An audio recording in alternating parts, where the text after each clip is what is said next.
Police যেরকম ক্রিমিনালের বিরুদ্ধে chargesheet launch করে, আমরা বিজেপির তরফ থেকে হাওড়া মধ্য থেকে আমরা বিধায়কের বিরুদ্ধে চার্জশিট লঞ্চ করলাম আজকে। আমার সঙ্গে আছেন জেলা সভাপতি সহ এবং বিভিন্ন হাওড়ার কার্যকর্তারা। আমরা সকলে মিলে অরূপ রায়ের বিরুদ্ধে চার্জশিট লঞ্চ করে গেলাম, because he is no much more than a criminal. ক্রিমিনালের থেকে কিছু বেশি না। আমাদের তরফ থেকে এই, এবার তোমাদের যদি কোনো কথা বলো সবই চেয়ে নেবে।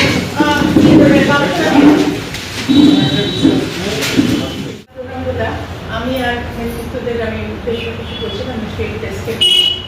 আপনারা অনেকেই জানেন, আপনারা অনেকে ছিলেন এর আগে প্রথম ফেজে চার্জশিট লঞ্চ করে উত্তরে, এবং এরপরে আরো দুটো ফেজ হয়েছে, আজকে চতুর্থ ফেজ।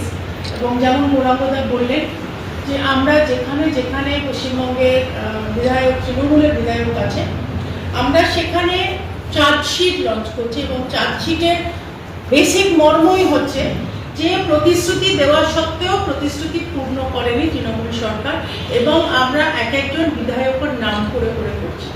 আজ আমরা আছি মধ্য হাওড়া বিধানসভায়, এবং তার বিধায়কের নাম অরূপ রায়, আপনারা সকলেই জানেন। আমি মূল চার্জশিটে ঢোকার আগে আমি একটু মনে করিয়ে দিই, যেটা আপনারা প্রত্যেকেই জানেন, হাওড়া শহরের বাসিন্দারা বহু বছর ধরে ভুগছে। আমি যদি খুব ভুল না করে থাকি, প্রায় 11 বছর হয়ে গেল, 19 বছর হয়ে গেল আজকে এখানে কর্পোরেশন নেই, এবং কর্পোরেশনের ইলেকশনটুকু তৃণমূল সরকার করতে দিচ্ছে না।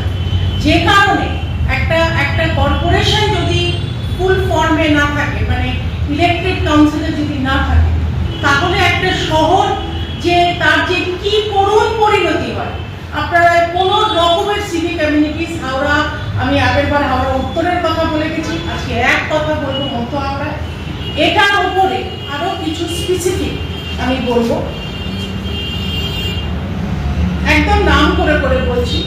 তৃণমূল পরিচালিত হাওড়া মিউনিসিপ্যাল কাউন্সিলের অধীনে থাকা 55 তলা কুণ্ডল বাগান বেলিয়ারিস রোডের কথা তো যে কত করুণ অবস্থা, সেটা আমি মানে ওখান দিয়ে যেতে বোধহয় প্রায় 1 ঘন্টা লাগে, শুরু হয়ে গেছে বেলিয়ারিস রোড।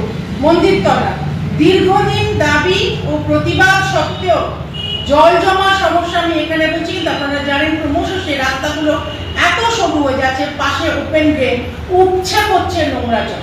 এখানে স্পেসিফিক্যালি জল জমা ওয়াটার লগিং এর কথা বলা আছে।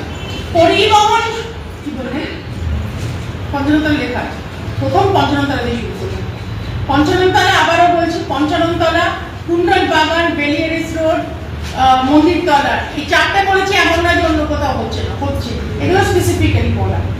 পরিবহন সংকট অব্যাহত। আপনারা যদি দেখেন, টোটোদের অত্যাচারে সাধারণ মানুষ হাঁটতে পারে না, এবং বাকি বাসগুলোর যে অবস্থা, এখান থেকে বেরিয়ে হাওড়া ময়দান, একসময় যেটা হাওড়া ময়দান ছিল, এখন শৈলেন মান্না স্টেডিয়াম এবং সড়ক সদন হয়ে গেছে দুটো ভাগে, সেইখানে বাস এমন ভাবে দাঁড়িয়ে থাকে, নর্মাল ট্রাফিক যেতে পারে না। এই রাস্তায় ঢুকতে গিয়ে আপনারা দেখবেন পরিবহনের কি অবস্থা, সংকট। এখানে স্পেসিফিক্যালি বলা আছে কলকাতা ও হাওড়া ঘিরে 130 কিলোমিটার দীর্ঘ রিং রোডের প্রকল্প। এটা হাওড়ার আপনার যারা এক্সিকিউটিভ যিনি চেয়ারম্যান আছেন, তাদের আমার কাছে এই মুহূর্তে নম্বর নেই, আপনারা যদি কথা বলেন আপনারা জানতে পারবেন। এটার বিশাল বড় পরিকল্পনা করা ছিল, কিন্তু সেই পরিকল্পনা হাওয়ায় উড়ে গেছে। তৃণমূলের বিন্দুমাত্র কোনো ইচ্ছে নেই। আমি আবারও বললাম, যখন কর্পোরেশনের বেসিক ইলেকশনটুকু তারা করতে দেয়, তাহলে বাকি আর কোনো পরিচর্যা, কোনো পরিষেবা হাওড়ার এখানে কেউ পাচ্ছে না। হাওড়ার বাসিন্দা, হাওড়া ময়দান, এক্ষুনি হাওড়া ময়দানের কথা বললাম, এবং কদমতলা বাজার পাশে যেটা এলাকায় জমি দখলের কথা বলে বলে আমার গলা ব্যথা হয়ে গেল। আপনাদের সামনে বলেছি, বিভিন্ন চার্জশিটে বলেছি, বিভিন্ন জায়গায় বলেছি, টেলিভিশনে বলছি, এখন স্পেসিফিক্যালি মধ্য হাওড়ার কথা বলছি। এইটা শুধু দখল নয়, এবং তাতে ব্যর্থ বর্জ্য ব্যবস্থাপনা, মানে সলিড ওয়েস্ট ম্যানেজমেন্টের কারণে আপনারা জানেন এখান থেকে মধ্য হাওড়া থেকে বেরিয়েই বাঁদিকে শিবপুরের মধ্যে পড়ছে ওটা গার্বেজ ডাম্পের মধ্যে। আমি জন্মে শুনিনি যে গার্বেজ ডাম্পে চাপা পড়ে মানুষ মারা যায়, কিন্তু হাওড়ার বাসিন্দারা দুর্ভাগ্য এইরকমই অবস্থা। এখানে স্পেসিফিক্যালি সলিড ওয়েস্ট ম্যানেজমেন্টের কথা বলা হচ্ছে। কোনো রকম কোনো ইচ্ছে নেই তাদের কর্ম। তো যেটা বললাম, এই ব্যর্থ বর্জ্য ব্যবস্থাপনার কারণে স্থানীয় বাসিন্দাদের চরম দুর্ভোগ। চ্যাটার্জি হাট আরেকটু এগিয়ে গেলেন, এলাকায় নিকাশি ব্যবস্থা সে তো এটা না বলার মতো, মানে আমার সত্যি নিকাশি ব্যবস্থা, হাওড়ার নিকাশি ব্যবস্থার বিষয় বলার আর জায়গা নেই।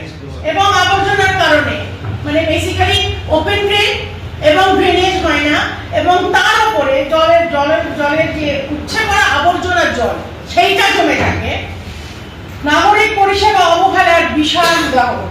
ফলে দৈনন্দিন জীবনযাপন কার্যত আমি দেখেছি, আমি তো হাওড়ার মেয়ে, আমি বহু জায়গায় দেখেছি একটু বৃষ্টি হোক না হোক তাদের মানে প্র্যাকটিক্যালি যারা যে পুরুষ মানুষরা পায়জামা পরে যায় তাদের হাঁটুর উপরে তুলে আনতে হয়, মেয়েদের কথা আর নায়িকা বলে তাদের লজ্জা শরম সত্যি কাউ মানে কিচ্ছু বাকি নেই, এমন ভাবে হাঁটাচলা করতে হয় বাধ্য করে।